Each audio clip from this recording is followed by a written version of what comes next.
आज शनिवारची गोष्ट. सोमवारी आणि गुरुवारी मी तुम्हाला पुन्हा गोष्ट नक्कीच सांगणार आहे, पण पुढच्या शनिवारसाठी एक तुम्हाला गृहपाठ पण देणार आहे. आणि तो म्हणजे पहिला भारताचा फायटर पायलट कोण याचं नाव तुम्ही शोधायचं आहे. कारण आजचं जे आहे ना, त्या गोष्टीचं नाव आहे मरुतमित्र.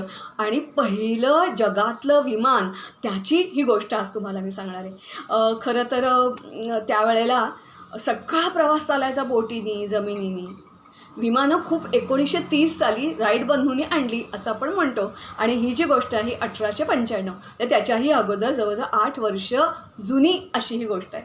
आता हे काय नक्की होतं तर त्यावेळेला चौपाटी.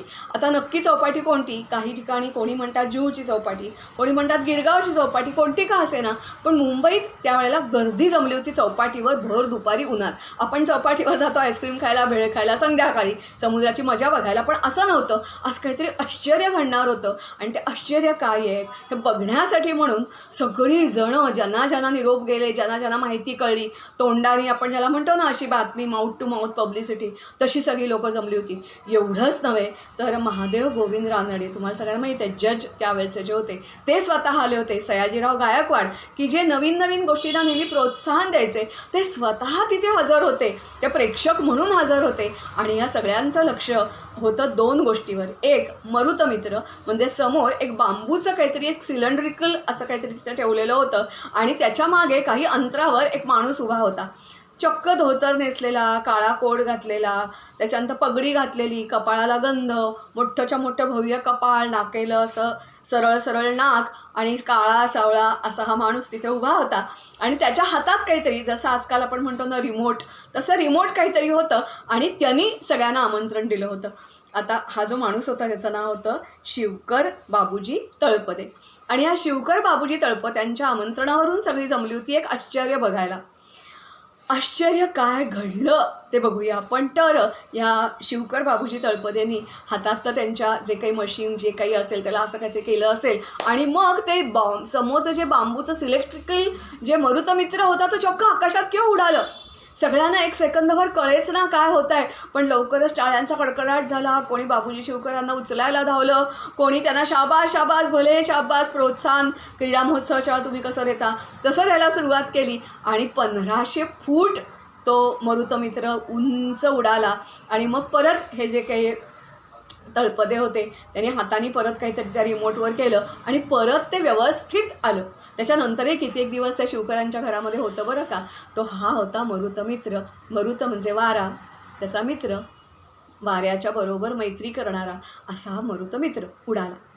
आता हे आश्चर्य घडलं होतं कसं, तर मी मगाशीच तुम्हाला सांगितलं की असं आपण म्हणतो की 1903 पहिल्यांदा राईट बंधूंनी कॅलिफोर्निया अमेरिकेवरून विमान उडवलं. मात्र हे आश्चर्य भारतात घडलं होतं. आता भारतात तुम्ही म्हणाल की आपण तर म्हणतो औद्योगिक क्रांती युरोपमध्ये झाली, असं नाही आहे. तर आपल्याकडेही विज्ञान होतं. आणि हे जे शिवकर आहेत हे चक्क चिरा बंदर हा जो काही मुंबईतला भाग आहे जुना, तिथे हे राहत होते. अगदी आपल्यासारख्या मध्यमवर्गीय कुटुंबात त्यांचा जन्म झालेला होता. तिथल्या जिजीबाई स्कूलमध्ये हे जात होते. आणि मग ते जे स्कूल ऑफ आर्ट्समध्ये शिकायला गेले. त्याच ज्या ठिकाणी त्यांनी शिकलं त्याच ठिकाणी त्यांनी आर्ट आणि क्राफ्टचे टीचर म्हणूनही त्यांना नोकरी मिळाली. त्यांचे जे गुरु होते त्या गुरूंकडून ते नेहमी ऐकायचे की नाही असं नाही, भारताचं पूर्वी विज्ञान असं होतं, असं होतं, असं होतं, असं होतं. आणि मग त्याच्यानंतर त्यांनी आणखीन दयानंद सरस्वती यांची काही पुस्तकं सांगितली. वेदवाङ्मय, आणखीन ऋग्वेद, यजुर्वेद, त्याच्यामध्ये कसं आहे म्हणजे पूर्वी पुष्पक विमान खरोखरीच होतं. भारद्वाज मुनींनी ते बनवलं होतं ब्रह्मासाठी. मग ते रावणाच्या ताब्यात कसं गेलं, मग रावणाला हरवल्यानंतर पुष्पक विमानातून कसं आलं, असं बरंच काही. एवढंच नव्हे तर बरीच माहिती त्यांना हे शिक्षक सांगायचे. आणि ह्याच्यातून यांना कुतूहल निर्माण झालं. म्हणजे हा आर्ट आणि क्राफ्टचे टीचर असलेले नंतर हे जे काही बाबूजी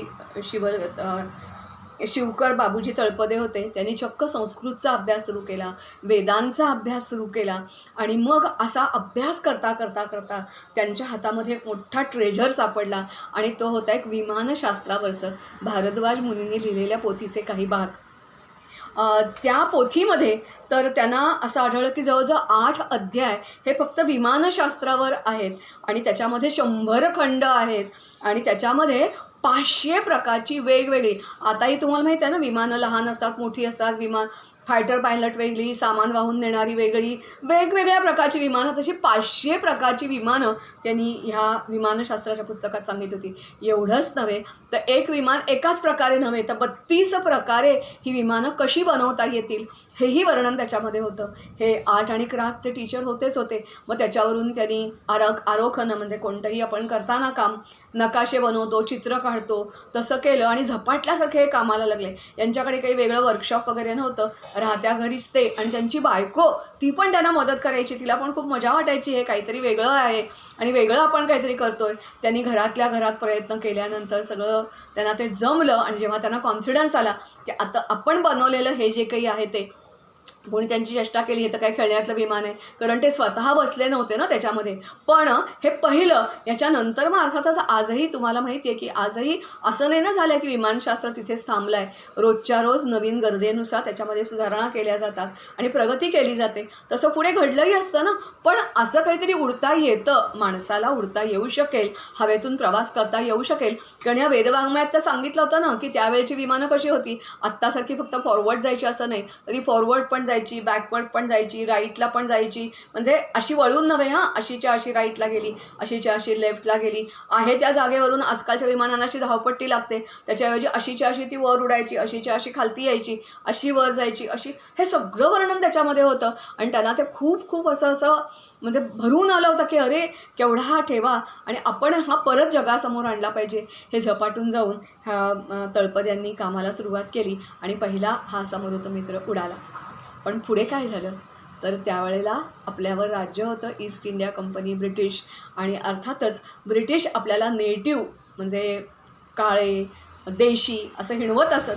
आणि त्यांनी जेव्हा पहिल्यांदा भारतामध्ये पाऊल टाकलं ना, तेव्हा चौल, दक्षिणेचे राजे किंवा गुजरातचे राजे यांच्याकडची जी म्हणजे असं म्हणतात की वास्को ड गामा, कोलंबस, त्यांची जी काही जहाजं, बोटी त्या काळच्या मोठ्या, त्याच्याहीपेक्षा मोठमोठ्या बोटी आपल्याकडे होत्या, ते बघूनही ते आश्चर्यचकित झाले होते. आणि आता तर आपण म्हणतो औद्योगिक क्रांती आणि हा कोणतरी भारतीय, तो सुद्धा असा धोतर बितर नेसणारा आणि त्यांनी विमान हे करावं. तर ब्रिटिश किंवा मुघल कोणी असेल ते आपल्यावरचे जे आक्रांता होते ते काही आपल्याला फारसं प्रोत्साहन देणारे नव्हते ना. त्यांनी काय केलं तर यावेळेला विमान उडाल्यानंतर सयाजीराव गायकवाड त्यांनी त्यांना आश्वासन दिलं, मी बक्षीस देतो. लोकांनी त्यांना सांगितलं तुम्ही आणखीन प्रयोग करा, मी पैसे देतो. पण हे सगळं मटेरियल्स व्हायच्या आतच एक रॅलीज आणि कंपनी नावाची एक इंग्लिश कंपनी आणि त्याचे प्रतिनिधी त्या ठिकाणी आले. त्याच्यानंतर त्यांनी त्या तळपद्यांशी गोड बोलले आणि सांगितलं की तुम्ही आम्हाला नकाशे द्या, आम्ही तुम्हाला मदत करू. बाबूजी हे जे शिवकर होते ते बिचारे साधेभोळे होते. त्यांनी आपली काही नकाशे होते ते त्यांना काही रेखाटनं त्यांच्या हाती पण सोपवली. अर्थातच ही सगळी रेखाटनं घेऊन ही जी काही कंपनी होती ती प्रथम इंग्लंडला गेली. इंग्लंडमधून अमेरिकेमध्ये राईट बंधूंपर्यंत हे सगळं पोचलं आणि मग राईट बंधूंनी पहिलं विमान उडवल्याचा दावा केला. मात्र त्यांनी डोंगरावर गेले होते, त्यांना साहजिकच एलिव्हेशनचा जो फायदा आणि हवेचा जो फायदा आहे तो मिळाला होता. पण तरीही त्यांचं विमान हे पूर्णपणे सफल प्रयोग झाला नव्हता. यांचा हा सफल प्रयोग झालेला होता. मात्र ही रॅलीज कंपनी प्रॉमिस दिल्याप्रमाणे कधीच पैसे घेऊन या मदतीला आली नाही. असं म्हणतात की त्यांनी काहीतरी त्यांचा जे मृत्यू आहे त्यांना लवकरच आजारपणाने गाठलं आणि वयाच्या केवळ 53व्या वर्षी त्यांना मृत्यू आला.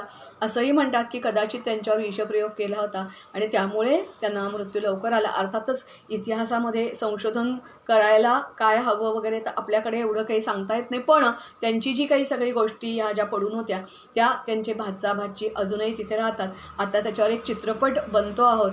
मला वाटते त्याचं काहीतरी बाज वगैरे असं काहीतरी नाव आहे त्याचं. जानेवारी 31ला त्याचं रिलीज होणार आहे.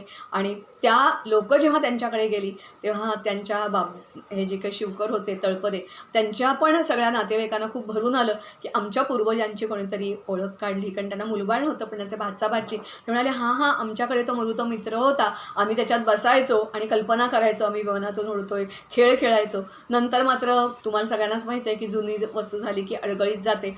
जशी आपली मोठी विराट गेल्या गोष्टीमधली गेली तसे हेही नंतर विकले गेले, याच्यामध्ये गेलं. मात्र त्याचे जे कागद दस्तऐवज त्यांच्याकडे जे होते ते मात्र आता HAL म्हणजे हिंदुस्तान एरोनॉटिक कंपनी लिमिटेड जी आहे तिच्या ताब्यात आहेत. त्याच्यानंतर आणखीन एका एअरफोर्समधल्या माणसाला खूप उत्सुकता वाटली. ह्या माणसाने चक्क प्रथम इंग्लिशमध्ये, तो मराठी माणूस होता आणि मग त्यांनी मराठीमध्ये पण पुस्तकाचं ट्रान्सलेशन केलं. गेल्या काही वर्षापूर्वी म्हणजे मला वाटते 15मध्ये मुंबईमध्ये एक विज्ञान काँग्रेस भरलेली होती आणि त्यावेळेला कॅप्टन बोडस आपल्या शाळेचे माझे विद्यार्थी आहेत, त्यांनी हा पेपर सबमिट केला आणि त्यांनी दाखवलं की आराखना अशी होती, पूर्वी अशी विमानं होती वगैरे वगैरे. आणि तेव्हा ह्या शिवकर मग झी न्यूजनी आणखीन कोणी त्यांच्यावर काही डॉक्युमेंटरी बनवलेले आहेत. तुम्ही त्या जरूर बघा, तुम्हाला खूप मजा वाटेल आणि आपल्याला सगळ्यांना अभिमान वाटावा अशी ही गोष्ट आहे की आपल्या एका मुंबईकरांनी हवेत उडणारं आधुनिक काळातलं पहिलं विमान बनवलेलं होतं आणि त्याचा मित्र होता मरुतमित्र.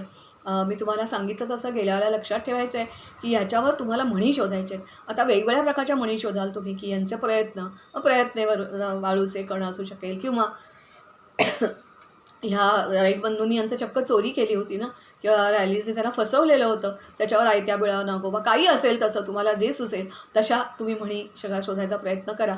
आणि पुढच्या वेळेला मी म्हटल्याप्रमाणे शनिवारी काय तुम्हाला शोधायचं आहे, तर पहिला पायलट कोण आहे तेही शोधायचं आहे. त्याचंही नाव आपलं मराठीच नाव आहे ते सुद्धा, पण तुम्हाला कदाचित नाही पटकन, तुम्हाला शोधच त्याचा घ्यावा लागेल. त्याच्यानंतर आज गरज काय आहे, तर आपल्याकडचं हे जुनं विज्ञान जे आहे, म्हणजे मला वाटते अब्दुल कलाम नेहमी सांगायचे की आपल्या साध्या साध्या गोष्टीत, म्हणजे आपण जेवणाभोवती अशी ते हे ठेवतो ना काहीतरी, त्याला आपण काय म्हणतो, थोडा भात वगैरे असेल तो काढून ठेवतो, पाणी फिरवतो, देवाला नैवेद्य दाखवतो, काही असेल ते छोट्या मोठ्या गोष्टीमध्ये बायका आपण इथे कुंकू लावतो, इथे कुंकू पहिल्यांदा हळद लावतो. ह्या प्रत्येकामागे काही ना काही विज्ञान दडलेलं आहे. त्याचा शोध आपल्याला घ्यायला पाहिजे. पूर्वीच्या लोकांनाही माहिती होतं, नंतर मात्र ते रीतिरिवाज ह्याच्यामध्ये ते कन्व्हर्ट झालं. आता आपल्याला दोन्हीचा मेळ साधायचा आहे, जुनं जे आहे ते आणि नवीन विज्ञान. आणि आम्हालासुद्धा आपल्यामधूनसुद्धा असे कोणतरी शिवकर बाबूजी तळपदे निर्माण झाले पाहिजेत. त्यासाठी आजचं जे गीत आहे ते नव्या युगाचे एक प्रबोधिनीची गीतं खूप छान छान आहेत. तुम्हाला पुस्तक मिळालं तुम्ही जरूर मिळवा.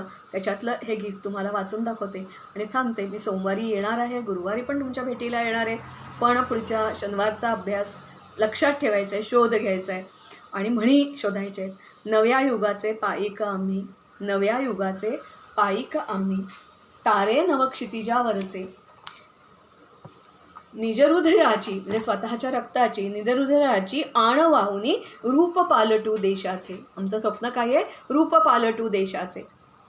आद्य कवींनी चित्रियलेली भूमी ही सुजला सुफला, रूपतियेचे आज पाहुनी, रूपतियेचे आज पाहुनी चीड चेतवी चित्ताला. सुजल सुफलता पुन्हा निर्मण्या, कोटी कोटी व्यापू गगने. भगीरथीला प्रसन्न करण्या. तुम्हाला कदाचित गोष्ट माहिती असेल की गंगा कशी आली, तर भगीरथीला प्रसन्न करण्या वाहू यत्नांची सुमने. घराघरातून मनामनातून दीप चेतवू स्फूर्तीचे. नव्या युगाचे पाईक आम्ही, तारे नवक्षितिजावरचे. निजरुधिराची आण वाहुनी रूप पालटू देशाचे. यंत्रदेवतो पूज्य आम्हाला वेदरुचा. विज्ञानावर भक्ती असूनही गंध मोहवी काव्याचा. पूजनीयतो उच्च हिमालय, पूज्य आम्हाला सागर हा. भव्यत्वाची साक्ष ज्यामध्ये, पूजा त्याची करू चला. या सर्वांच्या पूजामधून पूजन करूया शक्तीचे. नव्या युगाचे पाईक आम्ही, तारे नवक्षितिजावरचे. निजहृदयाची आण वाहुनी रूप पालटू देशाचे. समोर मूर्ती मातृभूमीची, आज न काही प्रिय दुसरे. शुद्ध मनाचे कोंदण करुनी, तिच्या रूपाचे जडवू हिरे. स्वयंप्रकाशित आम्ही काजरे, दुष्टग्रहांवर मात करू. आकांक्षांच्या पूर्तीसाठी मृत्यूशीही होड करू. त्यागपत्र हे आजच लिहिले, अवघ्या जीवन पुष्पाचे. नव्या युगाचे पाईक आम्ही, तारे नवक्षितिजावरचे. निजरुधिराची आणवाहुनी रूप पालटू देशाचे. तेव्हा आजचा मरुतमित्र तुम्हाला कसा वाटला नक्कीच मला सांगा. धन्यवाद. पुन्हा भेटूया सोमवारी.